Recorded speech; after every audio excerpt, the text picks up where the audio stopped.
ഈ ഫാമിലിയുടെ അക്സെപ്റ്റൻസ് ആണോ അതോ സൊസൈറ്റിയുടെ അക്സെപ്റ്റൻസ് ആണോ കിട്ടാൻ ഏറ്റവും ബുദ്ധിമുട്ട്? സൊസൈറ്റിയുടെയാണ്. ഫാമിലി പിന്നെയും കുഴപ്പമില്ല, ഞങ്ങളുടെ രണ്ടുപേരെ ഫാമിലിക്ക് അറിയാം. രണ്ടാളുടെ ഫാമിലിക്ക് അറിയാം, അവര് രണ്ടാളും ഓക്കെയാണ്, ഒരു കുഴപ്പമില്ല. അതെ, അതില് മസ്താനി പറഞ്ഞൊരു സ്റ്റേറ്റ്മെന്റ് പറയുന്നുണ്ടായിരുന്നു, എന്റെ മക്കളാണെങ്കിൽ ഞാൻ ഇറക്കി വിടും, അങ്ങനെ ചെയ്യൂല, ഇറക്കി വിടും. ഇത്തരത്തിലുള്ള സ്റ്റേറ്റ്മെന്റ് ഒരുപാട് നിങ്ങൾ കേട്ടിട്ടുണ്ട്. കൂടുതലും എല്ലാരും കമ്മോട്ടായിട്ട് ഒരു കമ്മ്യൂണിറ്റിയിലോട്ടായി ജീവിക്കുന്നെന്ന് വെച്ചാൽ അവരുടെ ഫാമിലി ഇത് അക്സെപ്റ്റ് ആക്കാത്തത് കൊണ്ടാണ്. നമ്മുടെ ഫാമിലി അക്സെപ്റ്റ് ചെയ്താൽ നമ്മൾ നല്ല നിലയിൽ എത്തും. കുറെ ട്രാൻസ് ആയിട്ട് വരുന്നവരും എല്ലാവരും ഫാമിലി അക്സെപ്റ്റ് അല്ലാത്തതുകൊണ്ടാണ് ഒരുപാട് കഷ്ടപ്പെടുന്നത്. ഫാമിലി അക്സെപ്റ്റ് ചെയ്ത് അവരെ വളർത്തി കഴിഞ്ഞാൽ അവർ നല്ല രീതിയിൽ എത്തും. പക്ഷെ കുറെ പേർക്ക് അത് പറ്റാതെ, എഡ്യൂക്കേഷൻ ആയാലും എല്ലാം പറ്റാത്ത കുറെ പേരുണ്ട് നമ്മുടെ കൂടെ തന്നെ, നമുക്ക് അറിയുന്നവരായാലും. അതിൽ കുറെ പേര് അതുകൊണ്ട് ട്രാൻസ് ആയിട്ട് മാറും.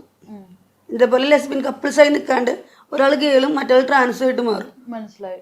കാരണം അവരുടെ ഉള്ളിലെ മെന്നായിരിക്കും. നമ്മളെന്ന് വെച്ചാൽ ലെസ്ബിയൻ കപ്പിൾസ് ആണ്, അവരുടെ ഉള്ളിൽ എപ്പോഴും ഒരു മെന്നാവണമെന്നുള്ള ആഗ്രഹം കാണും കൊച്ചിലെ തൊട്ട്. അതുകൊണ്ട് അവരത് കമ്മോട്ടായി കഴിയുമ്പോൾ ഒരു ഗേൾ പാർട്ണർ ഒക്കെ വന്നു കഴിയുമ്പോൾ അവരത് കമ്മോട്ടാക്കാൻ നോക്കും നന്നായിട്ട്. പിന്നെ സൊസൈറ്റി കുറച്ചുകൂടി ഈ കാലത്ത് ഇങ്ങനെ ജീവിക്കണേക്കാളും ഒരാൾ ഒരു ബോയ് ടൈപ്പിലോട്ട് പോയി കഴിഞ്ഞാൽ ഈ സൊസൈറ്റി പിന്നെയും കുറച്ച് ഒതുങ്ങി നിൽക്കും. ഒരു ആൺകുട്ടിയാണ്, നമ്മൾ പുറത്ത് പറഞ്ഞില്ലെങ്കിലാണ് പെണ്ണാണോ ആണാണോ എന്നറിയുള്ളൂ. ഇവര് കാണുമ്പോൾ തന്നെ ആൺകുട്ടി ലുക്കാകുമ്പോൾ പിന്നെ പ്രശ്നമില്ല. നമ്മളെന്ന് പറഞ്ഞാൽ രണ്ട് പെൺകുട്ടികളായിട്ട് നടക്കുന്നത്. അപ്പോൾ നമുക്ക് കുറച്ചുകൂടി സൊസൈറ്റിനെ നേരിടാൻ കുറച്ചുകൂടി ബുദ്ധിമുട്ടാണ്. അതുകൊണ്ടാണ് മെയിനായിട്ട് ആൾക്കാർ ട്രാൻസ്ലോട്ട് പോകണമെന്ന് എനിക്ക് തോന്നുന്നു. അതാകുമ്പോൾ മുടി വെട്ടി കുറച്ച് മീശും താടിയൊക്കെ വന്നു കഴിയുമ്പോൾ അത് ആണും പെണ്ണുമാണല്ലോ. ഇപ്പം ഒരു റൂം എടുക്കുകയാണെങ്കിൽ തന്നെ ആണും പെണ്ണുമാണ്. ഇത് പെണ്ണും റൂം എടുക്കുമ്പോൾ വ്യത്യാസമാണ്. അപ്പൊ അതുകൊണ്ടായിരിക്കും മിക്കും തോന്നുന്നു എനിക്ക് ട്രാൻസ് ആയിട്ട് മാറുന്നത്. അതുപോലെ ലക്ഷ്മി പറഞ്ഞൊരു സ്റ്റേറ്റ്മെന്റ് ഉണ്ടായിരുന്നല്ലോ, ജോലി മര്യാദക്ക് ജോലി എടുക്കാത്ത ആളുകളാണ്. അതെ അതെ അതെ. അപ്പൊ നോർമലി ആളുകൾക്ക് ഉള്ളൊരു മിസ്കൺസെപ്ഷൻ ഉണ്ടോ? അതായത് നിങ്ങൾ ജോലി എടുക്കാതെ വേറെ പരിപാടികൾ ചെയ്ത് ജീവിക്കുകയാണ്, അങ്ങനെയൊക്കെ കമന്റ്സ് കേട്ടിട്ടുണ്ടോ? ഇല്ല, എന്റെ കാര്യത്തിലൊന്നുമില്ല. കാരണം ഞാൻ പണ്ട് തൊട്ടേ ബിസിനസ് ഫീൽഡാണ്. പിന്നെ ഞാൻ ഇവളെ വിളിച്ചോണ്ട് വന്ന എന്റെ ഇന്റർവ്യൂസിൽ ഞാൻ പറഞ്ഞിട്ടുണ്ട്, എനിക്ക് നോക്കാൻ കഴിവുള്ളതുകൊണ്ടാണ് ഞാൻ ഇവളെ കൊണ്ടുവന്നിട്ടുണ്ടായിരുന്നത്. അല്ലെങ്കിൽ ഇപ്പൊ എനിക്ക് പറഞ്ഞ പോലെ അത് അവരാണെങ്കിലും അവർക്ക് ജോലിയായിട്ടാണ് അതിലെ നൂറിനെ കൊണ്ടുവന്നിരിക്കുന്നത്. അപ്പൊ അവർക്കൊരു ഫിനാൻഷ്യലി ഒരു നമ്മൾ പറയുന്നത്, നിങ്ങൾക്ക് കമ്മൗട്ട് ആവുകയാണെങ്കിൽ നിങ്ങൾ ഫിനാൻഷ്യലി എന്തെങ്കിലും സ്റ്റെബിലിറ്റി ആയിട്ട്. ഒരുപാട് മെസ്സേജ് വരാറുണ്ട്, ചേച്ചി ഞങ്ങൾക്ക് ഇങ്ങനെ ആഗ്രഹമുണ്ട്, എനിക്ക് ഞാൻ പുറത്ത് പറയാൻ ഭയങ്കര ബുദ്ധിമുട്ടാണ്, നിങ്ങൾ ഫിനാൻഷ്യലി സെറ്റ് ആയിട്ട് കൊണ്ടുപോകാം, ജോലി കാര്യങ്ങളൊക്കെ കഴിഞ്ഞ് ഒരു നമ്മുടെ ലൈഫിൽ നമുക്കൊരു ജോലിയൊക്കെ ആയി രണ്ടുപേർക്കും ജീവിക്കാം എന്നായിക്കഴിഞ്ഞാൽ നിങ്ങൾ കമ്മൗട്ട് ആവുക. പിന്നെ നമുക്ക് ആരെയും ഇതാക്കേണ്ട ആവശ്യമില്ല, നമുക്ക് ജീവിക്കാലോ ഒറ്റയ്ക്കാണേലും. അത് നമ്മളെല്ലാവരോടും പറയാറുള്ളൂ. കൂടുതൽ മെസ്സേജ് വരാറുണ്ട് ഞങ്ങൾക്ക് ഇൻസ്റ്റാഗ്രാമിൽ. ഒരുപാട് പെമ്പിളേർ തന്നെ ഇങ്ങനെയാണ്. അപ്പൊ നമ്മൾ ആദ്യം അവർക്ക് പറഞ്ഞു കൊടുക്കുന്നത്, നിങ്ങളൊന്ന് ഫിനാൻഷ്യലി സ്റ്റേബിൾ ആയിട്ട് കൊണ്ടുപോകാം. അപ്പൊ പിന്നെ നിങ്ങൾക്ക് കൂടുതൽ പ്രശ്നങ്ങൾ ഉണ്ടാവില്ല എന്തായാലും. അല്ലെങ്കിൽ കൊണ്ടുവന്ന് കഴിയുമ്പോൾ ഇതുപോലെ ഒരുപാട് കേൾക്കേണ്ടി വരും നമ്മള്. അപ്പൊ നമുക്ക് പുറത്ത് പറയാം, എനിക്ക് ഇന്ന ബിസിനസ്സാണ്, അല്ലെങ്കിൽ എനിക്ക് ഇന്ന ജോലിയാണ്. അപ്പൊ അവിടെ നിന്നു മനസ്സിലായി. അല്ലെങ്കിൽ നിങ്ങൾക്ക് എന്താണ് ജോലി ചോദിച്ചു കഴിഞ്ഞാൽ നമുക്ക് മിണ്ടാൻ പറ്റില്ല, ഇങ്ങനെ കഴിഞ്ഞു. അതെ അതെ. മോളുണ്ടെന്ന് പറഞ്ഞിരുന്നു. അപ്പോ ശരിക്കും പറഞ്ഞാല് കുട്ടീന്റെ എപ്പോഴെങ്കിലും മെന്റൽ ഹെൽത്തിനെ അത് ബാധിക്കാറുണ്ടായിരുന്നോ? ലൈക്ക് അമ്മ മാറിപ്പോവുക, ലൈക്ക് ഒരു ഫീമെയിൽ പാർട്ട്ണറിന്റെ കൂടെ മാറുക, ലൈക്ക് ഇപ്പൊ ഫാദർ ആയിട്ടുള്ള ആ ഒരു ഫാമിലി അല്ലല്ലോ യൂഷ്വലി നമ്മൾ കണ്ടുവരുന്ന ഒരു ഫാമിലി സെറ്റപ്പ് അല്ലല്ലോ. അപ്പൊ അതിൽ നിന്ന് മാറുന്ന സമയത്ത് കുട്ടിക്ക് അവൾക്ക് ഒരു പ്രശ്നമില്ല. അങ്ങനെയല്ല, കാറ്റഗറി അല്ല. എത്ര വയസ്സുണ്ട് ഇപ്പൊ അവൾക്ക് 14 വയസ്സുണ്ട്. അപ്പൊ അവളെ ഞങ്ങള് ഒരുമിച്ചാണ് അവളെ സ്കൂളിലോട്ട് പോകുന്നത്, മീറ്റിംഗ്സ് ഉണ്ടായാലും ഞങ്ങൾ ഒരുമിച്ചാ പോകുന്നത്. ഞാൻ മുടി വെട്ടിയാൽ അവൾക്ക് പ്രശ്നമില്ല. എന്നോട് പറയും, അമ്മ ഈ നിലയ്ക്ക് അങ്ങോട്ട് വന്നാൽ മതി കേട്ടോ, അല്ലാണ്ട് അവിടേക്ക് വരുമ്പോൾ ചുരിദാർ ഇട്ട് വരണം, അതൊന്നുമില്ല. ഞാൻ എങ്ങനെയാണോ അതേപോലെ തന്നെ വന്നാൽ മതി. കാരണം ഇപ്പൊ ഇൻസ്റ്റാഗ്രാമിൽ കൂടി ആണെങ്കിലും അല്ലെങ്കിലും അവൾക്ക് അത് ക്രെഡിറ്റ് ആണ്. അവൾക്കാണ് കൂടുതലും ബോയ്സ് നടക്കാൻ ഇഷ്ടം. ഇവള് ബോയ്സ് നടക്കണം, ഇങ്ങനെ നടക്കണമെന്ന് അവൾക്കാണ് ഇഷ്ടം കൂടുതലും. ഹെയർ സ്റ്റൈൽ ആണെങ്കിലും എന്നോട് പറയും മൂക്കുത്തി വേണ്ട, ഒരു മൂക്കുത്തി വേണ്ട, എന്നാലും കുറച്ചും കാണാൻ ഭംഗി, ഇങ്ങനെ മുടി വെട്ടിയാൽ മതി. അവളാണ് കൂടുതൽ ഞങ്ങൾക്ക് സജസ്റ്റ് ചെയ്യാറ്.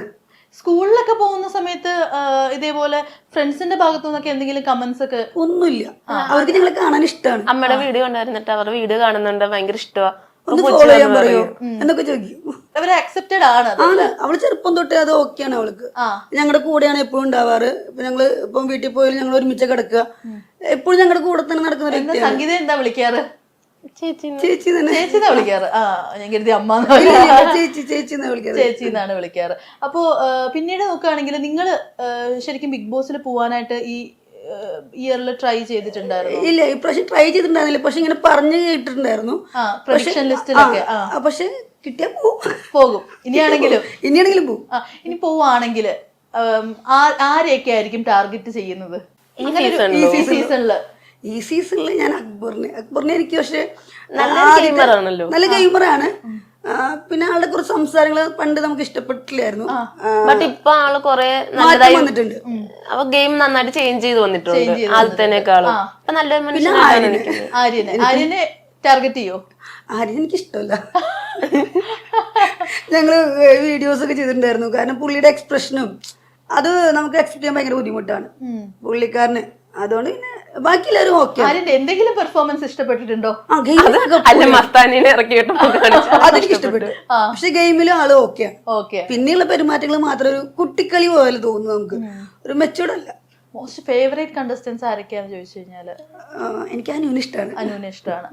അനുവിനെ ഞങ്ങൾക്ക് സപ്പോർട്ട് ചെയ്യാറുണ്ട് ഞങ്ങൾ നന്നായിട്ട്. പിന്നെ ആദില നൂറേനെ ഇഷ്ടമാണ്. ആദില നൂറ, അനീഷ്, ലക്ഷ്മി.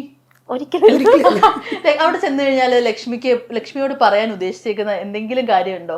ഇതന്നെ ഈ ഒരു വിഷയം തന്നെ. നീ നിന്റെ ഇഷ്ടത്താണ് നിന്റെ ലൈഫ് ജീവിക്കുന്നത്. നിന്റെ പൈസ, നിന്റെ ഇഷ്ടം, നിന്റെ ജീവിതം. അത് എനിക്കൊന്നും പറയാനില്ല. പറ്റുമോ? ഒരിക്കലും. അതുകൊണ്ട് നമ്മുടെ ജീവിതം, നമ്മുടെ ഇഷ്ടം, നമ്മുടെ ആഗ്രഹങ്ങള്, നമ്മുടെ ഇതിനു വേണ്ടി നമ്മൾ ജീവിക്കുന്നത്. നിങ്ങൾക്ക് ഒരിക്കലും ഇന്റർഫിയർ ചെയ്യേണ്ട ആവശ്യമില്ല. ഗെയിം കളിക്കാൻ വന്നെങ്കിൽ ആ ഗെയിമിന്റെ ലെവലിൽ നിങ്ങൾക്ക് എന്തും ടാർഗറ്റ് ചെയ്യാം. പേഴ്സണൽ തിങ്സ് വെച്ചല്ല അത് ചെയ്യണ്ട ഒരിക്കലും. അതെ, നമുക്ക് ഒരുപാട് വിഷമം വരും. ഇതാക്കുകയാണെങ്കിൽ അവരെ എവിടെ വരെ എത്തും? നമുക്കും പറയാൻ ഒരുപാട് ഉണ്ടാവും അവരെ കുറിച്ച് ഇല്ലേ? അത് അതിലെ നൂറ് പറഞ്ഞില്ല. അത് അവരുടെ ക്വാളിറ്റിയാണ്. അവർ തിരിച്ചു പറയാഞ്ഞത് അല്ലേ? അവരൊരു നോട്ടം കൊണ്ട് അവസാനിപ്പിച്ചു. ആ കുട്ടിയുടെ നോട്ടം കണ്ടപ്പോ എനിക്ക് ആകെ നിഷ്കളങ്കമായിട്ട് നോക്കുന്ന പോലെ തോന്നി. ഒന്നും പറയാനില്ല തിരിച്ച്. മനസ്സിലായി. നിങ്ങൾ കണ്ടിട്ടുണ്ടാവില്ലേ, ഇടയ്ക്കിടയ്ക്ക് എടുത്ത് കാണിക്കുന്നുണ്ടായിരുന്നു. അതിലെ നോട്ടം കാണിക്കുന്നുണ്ടായിരുന്നു. ഒന്നും പറയാനില്ല കുട്ടിക്ക്. അതിലേക്ക് മനസ്സിലായില്ലെന്നും എനിക്ക് തോന്നുന്നു. പിന്നെ നൂറ് കേട്ടെങ്കിൽ നൂറ് പിന്നെ ഒന്ന് മറുപടി പറഞ്ഞു ചെയ്തേനെ. അതെ അതെ. പക്ഷെ അവിടെ ഇരുന്ന് ആർക്കും എനിക്ക് ആ കോണ്ടാക്ട് മനസ്സിലായിട്ടില്ല. ഒരു ആവശ്യമില്ലാതെ അത് അവിടെ എടുത്തിട്ട അക്ബറായിട്ടുള്ള വഴക്കില് പെട്ടെന്ന് കയറി വന്ന് ഇവര് രണ്ടുപേരെ പറഞ്ഞിട്ട് പോയി. അത് മേ ബി ഇവർക്ക് പുറത്ത് സപ്പോർട്ട് ഉണ്ടെന്ന് പറഞ്ഞ് ഇവരെ ടാർഗറ്റ് ചെയ്തായിരിക്കും. കാരണം ഹോമോസെക്ഷലിനെ അക്സെപ്റ്റ് ചെയ്യാത്ത കുറെ പേര് സമൂഹത്തുണ്ട്. അപ്പൊ അവരുടെ ഒരു സിമ്പതിക്ക് വേണ്ടി ഓൾറെഡി പുറത്തുനിന്ന് കളി കണ്ടു വന്നൊരു വ്യക്തിയാണ്. ഇവർക്ക് എത്രത്തോളം സപ്പോർട്ട് ഉണ്ട്. ഇപ്പൊ ഇൻസ്റ്റാഗ്രാം തുറന്നാൽ തന്നെ അതിലും ഇവരുടെ ഫാൻസ് ഇഷ്ടം പോലെയാണ്. അല്ല, സ്റ്റിൽ ലക്ഷ്മിയുടെ പോസ്റ്റ് ഈ ഒരു ഇതിനിടയിൽ ഒനീലിനെ പറഞ്ഞതിനൊക്കെ ആളുകൾ നെഗറ്റീവ് പറയുന്നുണ്ട്. ബട്ട് എന്നാലും ഒരു 100 കമന്റ്സ് ഉണ്ടെങ്കിൽ ഒരു 5 വന്നിട്ട് മഴവിലല്ല ആകാശത്ത് മതി എന്ന് പറഞ്ഞിട്ടൊരു കമന്റ് ഉണ്ട്. അതാണ് പറഞ്ഞത്, ഹോമോസെക്ഷലിനെ സപ്പോർട്ട് ചെയ്യുന്നതിനൊക്കെ അവർക്ക് ഒരു കൂൾ സപ്പോർട്ട് അവരെ ടാർഗറ്റ് ചെയ്ത് കിട്ടുമെന്നുള്ള ഇതിലായിരിക്കും അവൾ ആ ചീറ്റും കളിച്ചേ. അതെ അതെ അതെ. അങ്ങനെ പക്ഷെ ഒരുപാട് ആളുകൾ ഉണ്ട് ശരിക്കും പറഞ്ഞാല്. പക്ഷെ ഇവരെ പറഞ്ഞോട് പോയിട്ട് UK ലക്ഷ്മി ഒന്നുകൂടി ഹിറ്റ് ആയില്ലേ? നമ്മളിപ്പോ ഈ ലക്ഷ്മിയെ കുറിച്ച് പറഞ്ഞുകൊണ്ടിരിക്കുന്നത് എന്തുകൊണ്ടാ? അതിനെ കുറിച്ച് പറഞ്ഞു. മേ ബി അത് ചിലപ്പോ അവരുടെ ഒരു ഉറപ്പായിട്ടും. കാരണം അവർക്കറിയാം ഇത്രയും എന്താ പറയാ. അല്ലെങ്കിൽ എനിക്ക് തോന്നി ഇപ്പൊ ഒരു 1 വീക്ക് 2 വീക്കിനുള്ളിൽ നമ്മൾ എന്തായാലും ലക്ഷ്മിനെ കുറിച്ച് ഇത്ര പറയില്ല. അതെ, അത്ര വലിയൊരു ഗെയിമറല്ല. അതെ, ഗെയിം കളിക്കുന്ന ഒരു ആള് സൈലന്റ് ആണ്. പക്ഷെ ഇവരെ കുറിച്ച് പറഞ്ഞപ്പോ നമ്മൾ എടുത്തെടുത്ത് ഇവരെ പേര് പറഞ്ഞ് ഇവരെ കുറിച്ച് നമ്മളും പറയുന്നുണ്ട് ഇപ്പൊ ഇല്ലേ? ഒരാളല്ല എല്ലാരും ഒരു, അതായത് നമ്മളറിയാന്നല്ല, എന്നാലും ഒരുപാട് ആൾക്കാർക്ക് പുറത്തുനിന്ന് അറിയുന്ന ഒരാളല്ലായിരുന്നു. ബട്ട് ഈ യശുവിന്റെ പേര് ലക്ഷ്മിനെ എല്ലാവർക്കും അറിയും. കേരളം മൊത്തം അറിയാം. അതാണ് അവരുടെ ഗെയിമായിരിക്കും അത്. മനസ്സിലായി. അതെ, ഒരു അങ്ങനത്തെ ഒരു പ്ലാനിങ്. അതുപോലെ തന്നെ ലാലേട്ടൻ ചോദ്യം ചെയ്തപ്പോഴും മസ്താനി ആണെങ്കിലും പറയുന്നുണ്ടായിരുന്നല്ലോ, എനിക്കിത് നോർമലൈസ് ചെയ്യാൻ താല്പര്യമില്ല. നോർമലൈസിങ് ആ ഒരു വാക്ക് എനിക്ക് മനസ്സിലായിട്ടില്ല. അതെന്താണ് അവർ ഉദ്ദേശിക്കുന്നത്? നോർമലൈസ് അവിടെയും ചോദിക്കുന്നുണ്ട് അതെന്താ ഉദ്ദേശിക്കുന്നതെന്ന്. അവര് ജീവിച്ചോട്ടെ, നോർമലൈസ് ചെയ്യാൻ പറ്റുന്നില്ല. അവര് എഡ്യൂക്കേറ്റഡ് അല്ലേ? അവര് സൊസൈറ്റിയിൽ കാണുന്നല്ലേ ഇതൊക്കെ? UK എന്ന് വന്ന ഒരു വ്യക്തിക്ക് നമ്മുടെ ഇവിടത്തേക്കാളും കൂടുതൽ പുറം രാജ്യങ്ങളിലാണ് ഇത് കൂടുതൽ. അങ്ങനത്തെ ഒരു സ്ഥലത്ത് വന്നിട്ട് ഈ ഒരു വേർഡ് പറയുമ്പോ ശരിക്കും ഞങ്ങൾക്ക് മനസ്സിലായിട്ടില്ല അതെന്താ നോർമലൈസിങ് എന്താണെന്ന്. നമ്മള് ജീവിക്കല്ലോ, അവർ ജീവിക്കാൻ പാടില്ല. അത് നമ്മൾ ഒതുങ്ങിക്കൂടി എന്ന കപ്പിൾസ് ആണോ? അവരെവിടെയെങ്കിലും ജീവിച്ചോട്ടെ.